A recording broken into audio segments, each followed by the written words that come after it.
तो साथियों आइए अब बात करते हैं सातवें क्वेश्चन के बारे में। देखिए सातवें क्वेश्चन के बारे में हम बात करते हैं तो सातवां क्वेश्चन ये कह रहा है कि कानपुर में भारत की पहली ऊनी मिल जिसे लाल इमली के नाम से भी जाना जाता है, इसकी स्थापना किसने किया था? पहला ऑप्शन कहता है अलेक्जेंडर मैक रॉबर्ट की बात करते हैं। दूसरा ऑप्शन कहता है डेविड गिल्मर की बात करते हैं। तीसरा ऑप्शन कहता है जोशुआ रोनाल्ड की बात करते हैं। और चौथा ऑप्शन कहता है माइकल एच फिशर की बात करते हैं। बड़ा ही प्यारा प्रश्न है, जल्दी से आप लोग जवाब दीजिए। देखते हैं हमारे कितने ऐसे साथी हैं जो इस प्रश्न का सही जवाब दे पाते हैं। चलिए मैं आपको बता देता हूं, इस प्रश्न का जो सही जवाब हो जाएगा दोस्तों वो हो जाएगा पहला सही हो जाएगा। तो ध्यान रखिएगा, कानपुर में भारत की पहली ऊनी मिल की बात करते हैं जिसका नेम है लाल इमली। क्या नेम है दोस्तों? तो लाल इमली है। और इसकी स्थापना किसने किया था? तो अलेक्जेंडर मैक रॉबर्ट की बात करते हैं। तो इनका नेम तुरंत याद कर लीजिए क्योंकि आपके एग्जामिनेशन में हो सकता है क्वेश्चन पूछा जाए। चलिए अब नेक्स्ट बात कर लेते हैं, इसके बारे में आइए थोड़ा समझ लेते हैं। कानपुर में भारत की पहली ऊनी मिल की बात करते हैं तो लाल इमली की स्थापना हुई थी और कब हुई थी? 1876 में। तो ध्यान रखिएगा इसकी स्थापना कब हुई थी? तो 1876 में हुई थी। और मिल का नाम कौन पोरे वूलन मिल्स था, लेकिन क्या हुआ कि मिल के परिसर में लाल मतलब जो मिल है दोस्तों इसके बीच में अगर आप देखेंगे तो जहां पर ये मिल है वहीं पर एक तरह से बीच में ही एक इमली का पेड़ था और जिसकी वजह से इसका नेम क्या पड़ गया? लाल इमली पड़ गया। तो ध्यान रखिएगा इस मिल का नेम इसलिए क्या पड़ गया दोस्तों? तो वो पड़ गया एक तरह से लाल इमली पड़ गया, नहीं तो इसका पुराना नेम क्या था? कौन पोरे वूलन मिल्स था। चलिए अब आइए बात करते हैं इसी के साथ अगले प्रश्न के बारे में दोस्तों। तो इस प्रश्न का जवाब दीजिए। ऐसे में अगर आप देखें तो प्रश्न में क्या कहा जा रहा है कि उत्तर प्रदेश के किस नगर में हवाई अड्डा स्थित नहीं है? आपको ये बताना है कि यहाँ पर इन चार विकल्पों में से ऐसे कौन सा विकल्प है जहां पर हवाई अड्डा स्थित नहीं है। पहला ऑप्शन कहता है साथियों अमौसी, दूसरा ऑप्शन कहता है पडरौना, तीसरा ऑप्शन कहता है बमरौली और चौथा ऑप्शन कहता है बाबतपुर। बड़ा ही प्यारा प्रश्न है, जल्दी से जवाब दीजिए। हमने आपको बहुत अच्छे से पढ़ाया हुआ है, मात्र 3 वीडियो में हमने पूरे यूपी स्पेशल को कवर कर दिया है। जिन छात्रों ने उन तीनों वीडियोज को नहीं देखा हुआ है वे छात्र क्या करेंगे, इस क्लास को देखने के बाद जरूर उन तीनों वीडियोज को देख लेंगे। ऐसे में अगर आप देखें तो इस प्रश्न का जो सही जवाब हो जाएगा वो हो जाएगा दोस्तों बी सही हो जाएगा, यानी पडरौना की बात करते हैं। तो यहाँ पर एक तरह से यदि आप देखें तो किसी भी तरह के हवाई अड्डा नहीं मौजूद है, तो यहाँ पर हवाई अड्डा नहीं मौजूद है। चलिए अब आइए बात करते हैं इसी के साथ अगले प्रश्न के बारे में। तो इस प्रश्न का जवाब दीजिए। ब्रिटिश शासन के दौरान आगरा और अवध का संयुक्त प्रांत किस वर्ष बनाया गया था? तो जब भारत में ब्रिटिशर्स का शासन था दोस्तों तो आगरा और अवध का संयुक्त प्रांत, मैंने बहुत अच्छे से यूपी स्पेशल को कवर किया हुआ। अगर कोई छात्र पूरी क्लास को देख लेता है तो निश्चित तौर पर उसके प्रश्न गलत नहीं होंगे क्योंकि मैंने बहुत ही ईमानदारी से पढ़ाया हुआ है। पहला ऑप्शन कहता है दोस्तों वो है 1937, दूसरा ऑप्शन कहता है 1939, तीसरे ऑप्शन की बात करते हैं तो वो 1928 और चौथा ऑप्शन क्या कहता है 1947। तो जल्दी से इस प्रश्न का जवाब दीजिए, बड़ा ही प्यारा प्रश्न है। देखते हैं हमारे कितने ऐसे मित्र हैं जो इस प्रश्न का सही जवाब दे पाते हैं। ऐसे में अगर आप देखें तो इस प्रश्न का जो सही जवाब हो जाएगा आगरा और अवध का संयुक्त प्रांत की बात करते हैं तो इसका किस वर्ष इसे बनाया गया था? तो ध्यान रखिएगा ब्रिटिश शासन के दौरान 1937 की बात करते हैं। आइए इसी के साथ बात करते हैं अगले प्रश्न के बारे में। तो इस प्रश्न का जवाब दीजिए। यूपी में देवबंद आंदोलन किस वर्ष में शुरू किया गया था? यूपी में देवबंद आंदोलन किस वर्ष शुरू किया गया था? पहला ऑप्शन कहता 1924, दूसरा ऑप्शन कहता 1866, तीसरा ऑप्शन कहता 1832 और चौथा ऑप्शन कहता है 1966। बड़ा ही अच्छा प्रश्न है, जल्दी से जवाब दीजिए। यूपी में देवबंद आंदोलन किस वर्ष शुरू किया गया था? तो ऐसे में अगर आप देखें तो इस प्रश्न का जो सही जवाब हो जाएगा दोस्तों वो हो जाएगा बी सही हो जाएगा। तो ध्यान रखिएगा इस प्रश्न का सही जवाब क्या हो जाएगा? बी सही हो जाएगा। अर्थात 1866 की बात करते हैं तो देवबंद आंदोलन चलाया गया था। चलिए नेक्स्ट बात करते हैं इसी के साथ अगले प्रश्न के बारे में। तो इस प्रश्न का जवाब दीजिएगा। प्रश्न में ये कहा जा रहा है कि बौद्ध धर्म की ब्रजयान शाखा का उदय उत्तर प्रदेश में कहां हुआ था? ब्रजयान शाखा की बात करते हैं तो उत्तर प्रदेश में कहां पर हुआ था? पहला ऑप्शन कहता है बुंदेलखंड, दूसरा ऑप्शन कहता है सारनाथ, तीसरा ऑप्शन कहता है इलाहाबाद और चौथा ऑप्शन कहता है मथुरा की बात करते हैं। तो जल्दी से आप लोग जवाब दीजिए, जल्दी से आप लोग जवाब दीजिए। बौद्ध की बात करते हैं, बौद्ध धर्म की बात करते हैं, ब्रजयान शाखा की स्थापना। अगर कोई छात्र मेरी बात को समझ गया होगा तो निश्चित तौर पर इस प्रश्न को कर लेगा, क्योंकि इसके पहले वाली क्लास में इसके पहले वाली क्लास में अगर आप देखें तो हमने बहुत अच्छे समझाया हुआ है। तो ऐसे में अगर आप देखें तो इसका जो सही जवाब हो जाएगा सारनाथ की बात करते हैं, क्योंकि जब गौतम बुद्ध जी की बात करते हैं, जो बौद्ध धर्म के संस्थापक थे, बौद्ध धर्म के संस्थापक थे, इन्हें जब ज्ञान की प्राप्ति हो गई, बोध गया की बात करते हैं, यानी कि जब उन्हें बिहार में जो एक स्थान है बोध गया, वहां पर उन्हें एक तरह से ज्ञान की जब प्राप्ति हो गई तो वे कहां चले गए, सारनाथ चले गए। और सारनाथ में ही क्या हुआ कि उन्होंने अपना पहला उपदेश दिया। तो सारनाथ में ही उन्होंने अपना पहला उपदेश दिया। तब इस घटना की बात करते हैं तो इस घटना को क्या कहा गया था, तो धर्म चक्र प्रवर्तन की बात करते हैं। तो धर्म चक्र प्रवर्तन अब आप समझ ही गए होंगे। और इसी समय क्या होता है दोस्तों, ब्रजयान शाखा का उदय होता है। तो इसी समय यदि आप देखें तो ब्रजयान शाखा का उदय होता है। आइए एक बार हम इसके बारे में और अच्छे समझ लेते हैं। देखिए, ब्रजयान की बात करते हैं तो महायान बौद्ध धर्म का एक रूप है। तो अतिरिक्त जानकारी के तौर पर थोड़ा सा और समझ लेते हैं। बौद्ध धर्म की ब्रजयान शाखा का उदय उत्तर प्रदेश के सारनाथ में हुआ था, और सारनाथ में ही अशोक का चतुर्मुख सिंह स्तंभ भी है, भगवान बुद्ध का मंदिर भी है, धार्मिक स्तूप भी है, ये भी याद रख लीजिए। चौखंडी स्तूप की बात करते हैं, ये भी आपको यही देखने को मिलेगा। राजकीय संग्रहालय, जैन मंदिर, चीनी मंदिर और मूल गध कुटी की बात करते हैं, और नवीन विहार की बात करते हैं। ऐसे तमाम तरह के दर्शनीय स्थल यहाँ पर देखने को मिलेंगे दोस्तों, तो ये बातें भी ध्यान रखिएगा। चलिए अब आइए बात करते हैं इसी के साथ अगले प्रश्न के बारे में। तो दोस्तों इस प्रश्न का जवाब दीजिएगा। उत्तर प्रदेश में 1857 की क्रांति का आरंभ सर्वप्रथम किस नगर में हुआ था? उत्तर प्रदेश में 1857 की क्रांति की बात करते हैं तो किस नगर में हुआ था, यानी कि किस जिले में हुआ था? लखनऊ, मेरठ, इलाहाबाद और कानपुर।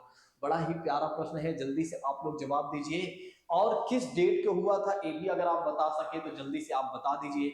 चलिए मैं आपको बता देता हूं, इस प्रश्न का जो सही जवाब हो जाएगा दोस्तों वो मेरठ हो जाएगा। 10 मई की बात करते हैं तो 10 मई 1857 को क्या हुआ था, उत्तर प्रदेश के मेरठ जिले में क्या हुआ था, 1857 का विद्रोह हुआ था। तो आपके एग्जामिनेशन में ये भी पूछा जाता है डेट सहित, तो डेट सहित याद कर लीजिए। चलिए अब आइए हम बात करते हैं इसी के साथ अगले प्रश्न के बारे में। तो इस प्रश्न का जवाब दीजिए। उत्तर प्रदेश के किसान आंदोलन का नेतृत्व किस नेता ने किया था? किसान आंदोलन का नेतृत्व किस नेता ने किया था? पहला ऑप्शन कहता है महात्मा गांधी, दूसरा ऑप्शन कहता है चौधरी चरण सिंह, और तीसरा ऑप्शन कहता है सरदार वल्लभ भाई पटेल, और चौथा ऑप्शन कहता है पंडित जवाहरलाल नेहरू की बात करते हैं।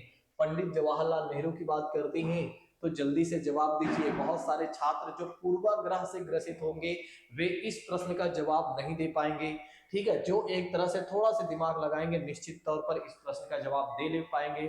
तो ऐसे में अगर आप देखें तो इस प्रश्न का जो सही जवाब हो जाएगा वो हो जाएगा दोस्तों, वो हो जाएगा एक तरह से पंडित जवाहरलाल नेहरू जी की बात करते हैं।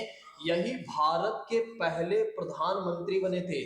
He was the first prime minister of India appointed by viceroy Lord Mountbatten की बात करते हैं, या गवर्नर जनरल कहेंगे, वायसराय नहीं कहेंगे। तो गवर्नर जनरल लॉर्ड माउंटबेटन के द्वारा इन्हें नियुक्त किया गया था। तो ये बातें भी ध्यान रखिएगा। चलिए नेक्स्ट बात करते हैं, अगले प्रश्न के बारे में बात करते हैं। उत्तर प्रदेश में काकोरी षड्यंत्र कांड की बात करते हैं दोस्तों, कब हुआ था? पहला ऑप्शन कहता है 9 जुलाई 1925 को, दूसरा ऑप्शन कहता है 16 जुलाई 1925, 16 फरवरी, तीसरा ऑप्शन कहता है 15 अगस्त 1925 और चौथा ऑप्शन कहता है 9 अगस्त 1925। आप सोचिए उत्तर प्रदेश वाले हैं, उत्तर प्रदेश के आयोग क्या करता है, ऐसे ही प्रश्न बनाता है कि जहां आप बिल्कुल ही कंफ्यूज हो जाएं, जहां आपके अंदर कंफ्यूजन पूरी तरीके से हो जाए, ठीक है। तो काकोरी षड्यंत्र कांड की बात करते हैं, काकोरी षड्यंत्र कांड की बात करते हैं। तो यह जो षड्यंत्र कांड हुआ था दोस्तों 9 अगस्त 1925, 9 अगस्त 1925 की बात करते हैं। तो 9 अगस्त 1925 को यह एक तरह से षड्यंत्र हुआ था। आइए हम एक बार इसको और अच्छे समझ लेते हैं। तो काकोरी षड्यंत्र कांड 9 अगस्त 1925 को मध्य उत्तर प्रदेश में हुआ था। इसे काकोरी षड्यंत्र केस यानी कि काकोरी ट्रेन में डकैती हुई थी और काकोरी कांड के नाम से भी इसे जाना जाता है। क्रांतिकारियों ने 9 अगस्त 1925 की बात करते हैं तो सहारनपुर से लखनऊ जाने वाली जो ट्रेन थी दोस्तों, उसको क्या किया, क्रांतिकारियों ने लूट लिया और इस ट्रेन को काकोरी स्टेशन पर रोका गया था और बंदूक के नोक पर गार्ड को बंधक बना लिया और जिसकी वजह से क्या हुआ कि क्रांतिकारियों ने 6,401 रुपए की नगद एक तरह से रकम लूट लिए और बहुत सारे हथियार वगैरह भी यहाँ से लूट लिए थे। तो ये बातें भी आप ध्यान रखिएगा, भूलिएगा नहीं। ठीक है, चलिए अब हम आगे बढ़ लेते हैं, इसी के साथ अगले प्रश्न के बारे में बात करते हैं। तो अगला प्रश्न आइए इसी के बारे में थोड़ा सा और जान लेते हैं। देखिए काकोरी षड्यंत्र की बात करते हैं, रुको 1 मिनट दोस्तों, 1 मिनट दोस्तों, एक जवाब देना।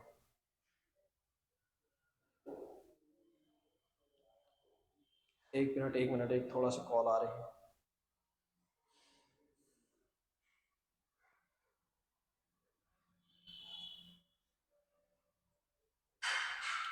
एक मिनट थोड़ा सा कॉल आ रही है।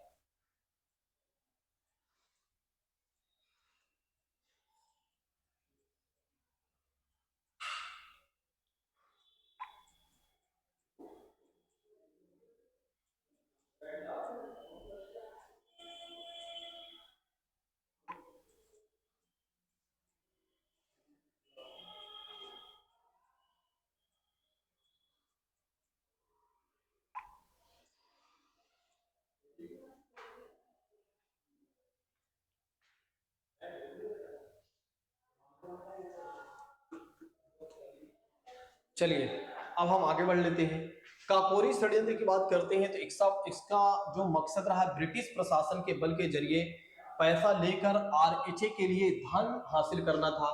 हमलावर में नए स्थापित हिंदुस्तान रिपब्लिकन एसोसिएशन की बात करते हैं, एचआरए के सदस्य थे। काकोरी कांड के लिए राम प्रसाद बिस्मिल, अशफाक उल्ला खां और राजेंद्र लाहाड़ी की बात करते हैं। ठाकुर स्टेशन समेत कुल 10 क्रांतिकारी जिम्मेदार थे।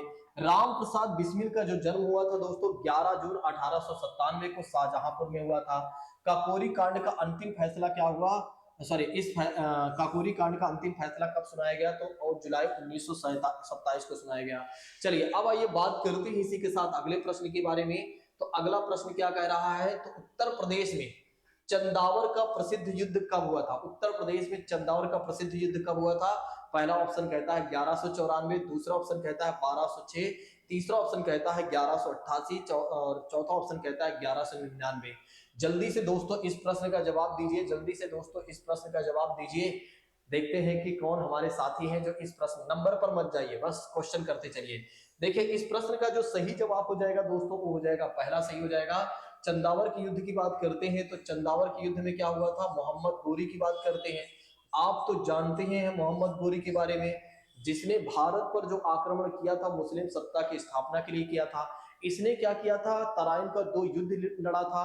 एक तो तराइन का पहला युद्ध हुआ था 1191 में पृथ्वीराज चौहान के बीच में हुआ था, जिसमें पृथ्वीराज चौहान ने इसे बुरी तरह से हरा दिया और इसकी वजह से एक साल अपने देश वापस चला जाता और एक साल बाद वापस आता है।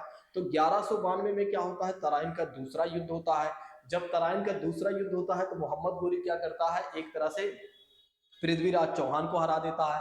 तब भारत में मुस्लिम सत्ता की वो स्थापना कर देता है और आगे चलकर क्या होता है, 1194 में क्या होता है, चंदावर का युद्ध होता है जिसमें राजा जयचंद की बात करते हैं। तो राजा जयचंद की बात करते हैं साथियों, राजा जयचंद को एक हरा देता है। ठीक है, तो ये बातें भी ध्यान रखिएगा। चलिए अब आइए बात करते हैं इसी के साथ अगले प्रश्न के बारे में। तो अगला प्रश्न क्या कह रहा, उत्तर प्रदेश में खानवा का प्रसिद्ध युद्ध कब हुआ था? उत्तर प्रदेश में खानवा का प्रसिद्ध युद्ध कब हुआ था? तो पहला ऑप्शन कहता है 1529, दूसरा ऑप्शन कहता है 1554, तीसरा ऑप्शन कहता है 1527 और फिर उसके बाद बात करते हैं 1524 की बात करते हैं। 1524 की बात करते हैं दोस्तों, जल्दी से जवाब दीजिए, जल्दी से आप लोग जवाब दीजिए, भूलिएगा नहीं, जल्दी से आप लोग जवाब दीजिए, जल्दी से जवाब दीजिए, आप लोग फटाफट आंसर करते चलिए, जल्दी से आप लोग जवाब दीजिए।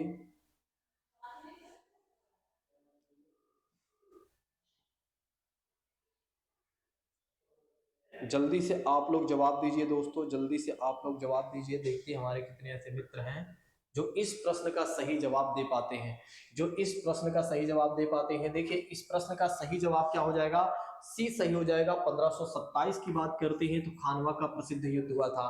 खानवा के प्रसिद्ध युद्ध की बात करते हैं तो बाबर और राणा सांगा के बीच में हुआ था। किसके बीच में हुआ था, तो बाबर और राणा सांगा की बात करते हैं।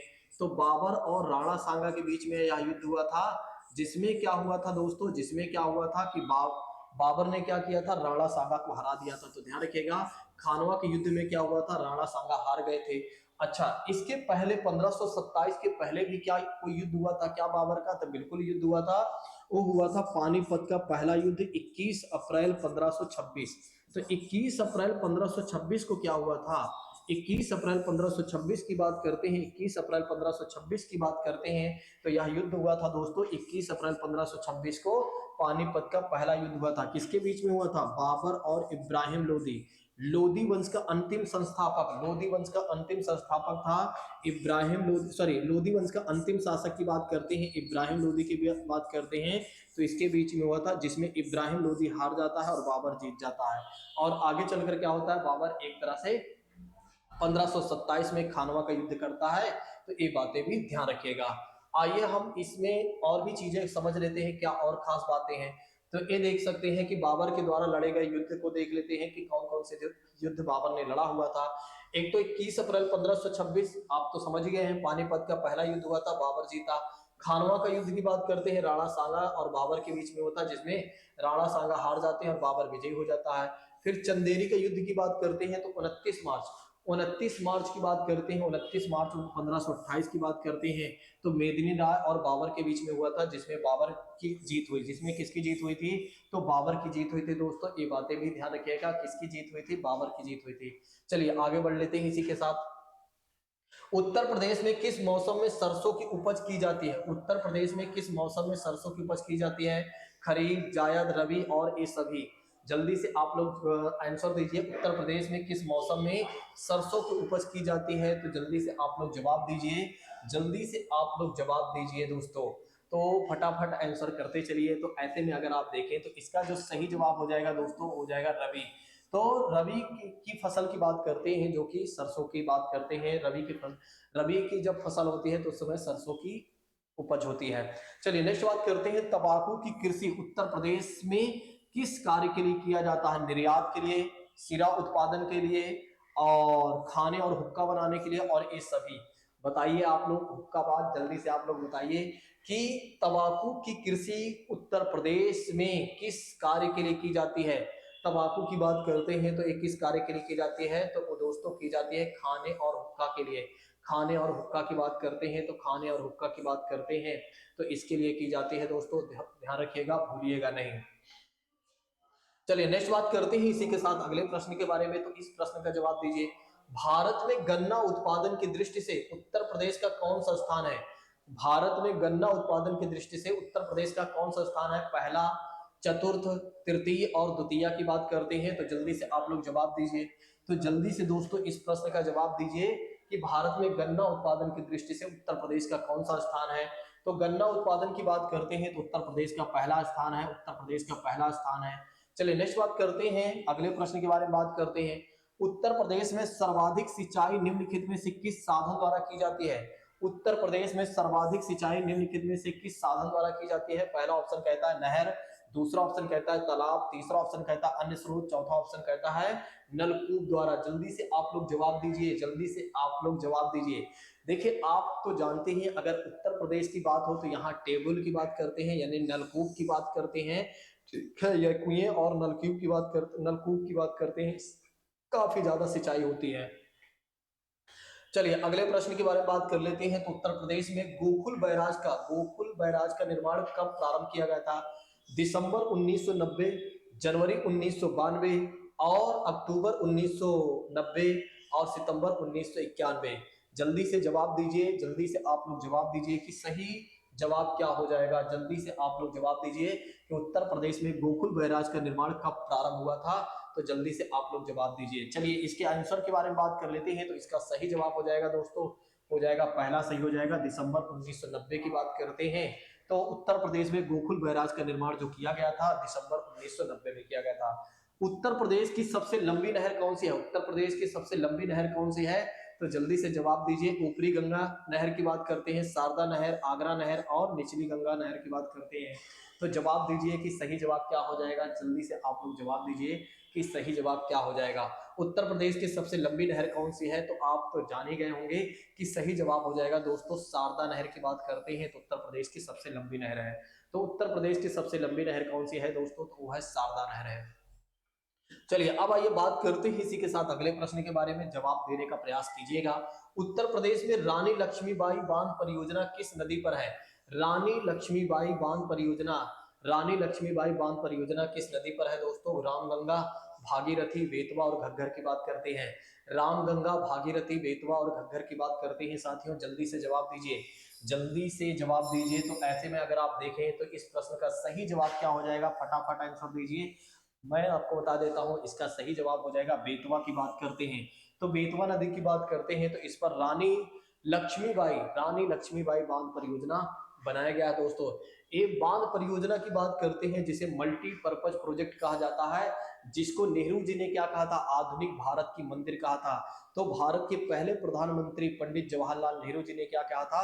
आधुनिक भारत की मंदिर कहा था। चलिए अब आइए बात करते हैं इसी के साथ अगले प्रश्न के बारे में। उत्तर प्रदेश के किस स्थान की सिंचाई के लिए देवकली पंप नहर परियोजना का कार्य प्रारंभ किया गया है? तो देवकली पंप नहर परियोजना का कार्य प्रारंभ किया गया है। पहला ऑप्शन कहता है गाजीपुर, दूसरा ऑप्शन कहता है आगरा, तीसरा ऑप्शन कहता है मेरठ, चौथा ऑप्शन कहता है साथियों चौथा ऑप्शन कहता है मेरठ। तो जल्दी से जवाब दीजिए, जल्दी से आप लोग जवाब दीजिए। तो ऐसे में अगर आप देखें तो इस प्रश्न का जो सही जवाब हो जाएगा वो हो जाएगा पहला सही हो जाएगा। तो उत्तर प्रदेश का कौन सा वो स्थान है जहां सिंचाई के लिए देवकली पंप, तो देवकली पंप नहर परियोजना की शुरुआत कहां पर की गई है दोस्तों? तो की गई है गाजीपुर की बात करते हैं। चलिए अब इसी के साथ बात करते हैं अगले प्रश्न के बारे में, जवाब दीजिए। उत्तर प्रदेश में शारदा नहर प्रणाली का निर्माण कार्य किस वर्ष किया गया था? 1925, 1930, 1928, 1940। तो जवाब दीजिए 1925, 1930, 1928, 1940 की बात करते हैं। तो ऐसे में अगर आप देखें तो इसका जो सही जवाब हो जाएगा दोस्तों, इसका जो सही जवाब हो जाएगा जल्दी से आप दीजिए, कौन सा हो जाएगा? जल्दी से दीजिए। चलिए मैं आपको बता देता हूं, इसका सही जवाब हो जाएगा 1928 की बात करते हैं तो इसका सही जवाब ये हो जाएगा। तो शारदा नहर प्रणाली की बात करते हैं तो इसका निर्माण कार्य प्रारंभ किया गया था 1928 में किया गया था। उत्तर प्रदेश में कुल सिंचित भूमि का कितना % नहरों द्वारा किया जाता है? 25%, 30%, 40%, 50%। तो जवाब दीजिए जल्दी से। तो इस प्रश्न का सही जवाब क्या हो जाएगा? फटाफट आंसर कीजिए। अब तक मैं देख लेता हूं, जल्दी से आंसर कीजिए। एक मिनट।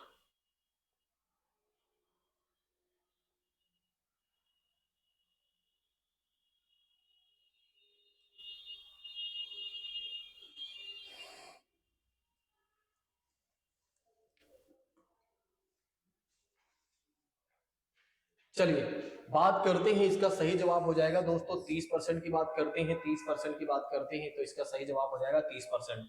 चलिए अब बात करते हैं इसी के साथ अगले प्रश्न के बारे में। प्रश्न ये कह रहा है उत्तर प्रदेश की आगरा नहर ओखला के पास किस नदी से निकले? मतलब उत्तर प्रदेश की जो आगरा की नहर है ओखला, जो कि मतलब दिल्ली है ये से जुड़ा हुआ है, तो एक किस नदी के पास से निकाली गई है? पहला ऑप्शन कहता है रामगंगा, दूसरा ऑप्शन क्या कहता है? सॉरी, पहले ऑप्शन कहता है गंगा, दूसरा ऑप्शन कहता है रामगंगा, तीसरा ऑप्शन कहता है शारदा और चौथा ऑप्शन कहता है यमुना नदी। जल्दी से जवाब दीजिए, जल्दी से जवाब दीजिए मेरे प्रिय साथियों, फटाफट आंसर करते चलिए। तो ऐसे में अगर आप देखें तो जल्दी से आप जवाब दे दें। तो उत्तर प्रदेश के आगरा नहर की बात करते हैं जो कि ओखला के पास से निकाली गई है, वो है यमुना नदी की बात करते हैं। यमुना नदी जो कि दिल्ली से बहती हुई आती है, आप तो जानते हैं। और अब यमुना नदी के बारे में, उत्तर प्रदेश का विद्युत उत्पादन की दृष्टि से, उत्तर प्रदेश की बात करते हैं तो उत्तर प्रदेश का विद्युत उत्पादन की दृष्टि से संपूर्ण देश में कौन सा स्थान है? पहला है, द्वितीय है, तृतीय है और चतुर्थ है। जल्दी से जवाब दीजिए साथियों, जल्दी से आप लोग जवाब दीजिए कि इस प्रश्न का सही जवाब क्या हो जाएगा। तो ऐसे में अगर आप देखें तो इस प्रश्न का जो सही जवाब हो जाएगा वो हो जाएगा दोस्तों दूसरा हो जाएगा, यानी कि द्वितीय की बात करते हैं। तो उत्तर प्रदेश का विद्युत उत्पादन की दृष्टि से संपूर्ण देश कौन सा द्वितीय स्थान कौन सा है दोस्तों, तो वो है द्वितीय है, यानी कि दूसरा की बात करते हैं, तो भूलिएगा नहीं आप लोग। चलिए अब आइए बात करते हैं इसी के साथ मेरे प्रिय साथियों अगले प्रश्न के बारे में। तो उत्तर प्रदेश में केंद्रीय वानिकी परिषद की स्थापना, उत्तर प्रदेश में केंद्रीय वानिकी परिषद की स्थापना कब हुई थी? 1948, 1949, सॉरी 54, 1950, 1895 की बात करते हैं। ठीक है, तो जल्दी से आप लोग जवाब दीजिए दोस्तों कि इस प्रश्न का सही जवाब क्या हो जाएगा। तो उत्तर प्रदेश में केंद्रीय वानिकी परिषद, तुरंत लिख लीजिए, केंद्रीय वानिकी परिषद की बात करते हैं तो इसकी स्थापना हुई थी 1948, इसकी स्थापना हुई थी 1948, 1948 की बात करते हैं, इसका ऑप्शन ए सही हो जाएगा। उत्तर प्रदेश में भारतीय वन्य जीव परिषद की स्थापना, वन्य जीव परिषद की स्थापना की बात करते हैं 1948, 1892, 1952 और 1906 की बात करते हैं। तो जवाब दीजिए कि उत्तर प्रदेश में भारतीय वन्यजीव परिषद की स्थापना कब हुई थी? तो दोस्तों 1952 की बात करते हैं, 1952 की बात करते हैं, तो इसका सही जवाब हो जाएगा सी सही हो जाएगा। ठीक है, तो ये बातें याद कर लीजिए, 1952 तुरंत याद कर लीजिए। देखिए अगर केंद्रीय वानिकी परिषद पूछा जाता है तो व्हाट विल यू टेल, तब आप क्या बताएंगे? 1948। अगर भारतीय वन्य जीव परिषद की स्थापना पूछा जाता है तो आप क्या बताएंगे? 1952 को बताएंगे। चलिए नेक्स्ट बात करते हैं, उत्तर प्रदेश में वनों को प्रशासनिक दृष्टिकोण से कितने भागों में बांटा गया है? पहला ऑप्शन कहता है 5, दूसरा ऑप्शन कहता है 4, तीसरा ऑप्शन कहता है 6 और चौथा ऑप्शन कहता है 7। तो जल्दी से आप लोग जवाब दीजिए कि सही जवाब क्या हो जाएगा। तो उत्तर प्रदेश में वनों को कितने प्रशासनिक दृष्टिकोण से कितने भागों में बांटा गया है दोस्तों? तो इसका सही जवाब क्या हो जाएगा? 6 हो जाएगा। इसका सही जवाब क्या हो जाएगा? 6 हो जाएगा। उत्तर प्रदेश में वन संरक्षण की बात करते हैं, उत्तर प्रदेश में वन संरक्षण प्रक्रिया प्रारंभ कब से हुआ? पहला ऑप्शन कहता है 1700 में, दूसरा ऑप्शन कहता है 1900 में, तीसरा ऑप्शन कहता है 1800 में, चौथा ऑप्शन कहता है 1905 की बात करते हैं। तो जवाब दीजिए, जल्दी से जवाब दीजिए।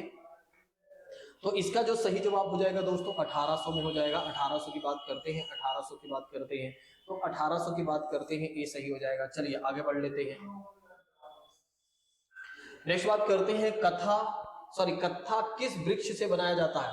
कत्था किस वृक्ष से बनाया जाता है? खैर, तेंदू और बेंत और गुरुल की बात करते हैं। तो कत्था किस वृक्ष से बनाया जाता है? पहला ऑप्शन कहता है खैर, दूसरा ऑप्शन कहता है तेंदू, दूसरा ऑप्शन कहता है बेंत, फिर है गुरुल की बात करते हैं। दोस्तों जल्दी से आप लोग बता दीजिए। तो इसका जो सही जवाब हो जाएगा, इसका जो सही जवाब हो जाएगा खैर हो जाएगा। इसका सही जवाब क्या हो जाएगा? खैर हो जाएगा। तो ऐसे में अगर आप देखें तो इसका सही जवाब हो जाएगा खैर। चंबल राष्ट्रीय अभ्यारण्य प्रदेश किस जिले में स्थित है? तो चंबल राष्ट्रीय अभ्यारण्य प्रदेश किस जिले में स्थित है? लखनऊ, बहराइच, इलाहाबाद, बांदा की बात करते हैं। तो जवाब दीजिए क्या हो जाएगा सही। तो जवाब दीजिए चंबल राष्ट्रीय अभ्यारण्य, तुरंत लिख भी लीजिए। चंबल की बात करते हैं, चंबल की बात करते हैं, चंबल राष्ट्रीय अभ्यारण्य प्रदेश की बात करते हैं। तो सही जवाब क्या हो जाएगा? तो इसको लिख लीजिए बांदा। ठीक है, बांदा दिमाग में सेट कर लीजिए, इसका बांदा सही हो जाएगा। तो चंबल राष्ट्रीय अभ्यारण्य की स्थापना हुई थी बांदा में। ठीक है, किस जिले में स्थित है? बांदा में। चलिए नेक्स्ट बात करते हैं, उत्तर प्रदेश का बृहत्तम उद्योग निम्न में से कौन सा है? चमड़ा उद्योग है, यानी कि सबसे बड़ा उद्योग कौन सा? चमड़ा। कृषि उपस्कर उद्योग है और फाउंड्री उद्योग है, हथकरघा उद्योग है। वैसे अच्छा प्रश्न है, जब जवाब दीजिए। सही प्रश्न है। अब इस प्रश्न को गलत मत कीजिएगा, इस प्रश्न को गलत मत कीजिएगा, क्योंकि ये बहुत ही सिंपल और साधारण प्रश्न है। तो ऐसे में अगर आप देखें तो इसका सही जवाब हो जाएगा दोस्तों, हो जाएगा डी हो जाएगा। चलिए अब बात करते हैं उत्तर प्रदेश के किस स्थान पर गन्ने की खोई से कार्ड बोर्ड बनाया जाता है? कार्ड बोर्ड बनाया जाता है। पहला ऑप्शन कहता है बरेली, दूसरा ऑप्शन कहता है आगरा, तीसरा ऑप्शन कहता है मेरठ, चौथा ऑप्शन कहता है सहारनपुर। तो जवाब दीजिए कि क्या सही हो जाएगा। तो उत्तर प्रदेश के किस स्थान पर गन्ने की खोई से कार्ड बोर्ड बनाया जाता है? तो ऐसे में अगर आप देखें तो इसका सही जवाब हो जाएगा मेरठ की बात करते हैं। तो मेरठ की बात करते हैं, यानी कि सी ऑप्शन सही हो जाएगा। कौन सा सही हो जाएगा? सी ऑप्शन सही हो जाएगा। चलिए आगे बढ़ लेते हैं इसी के साथ। तेल शोधक कारखाना किस नगर में स्थित है? ये भी हमने बहुत अच्छे से पढ़ाया हुआ है।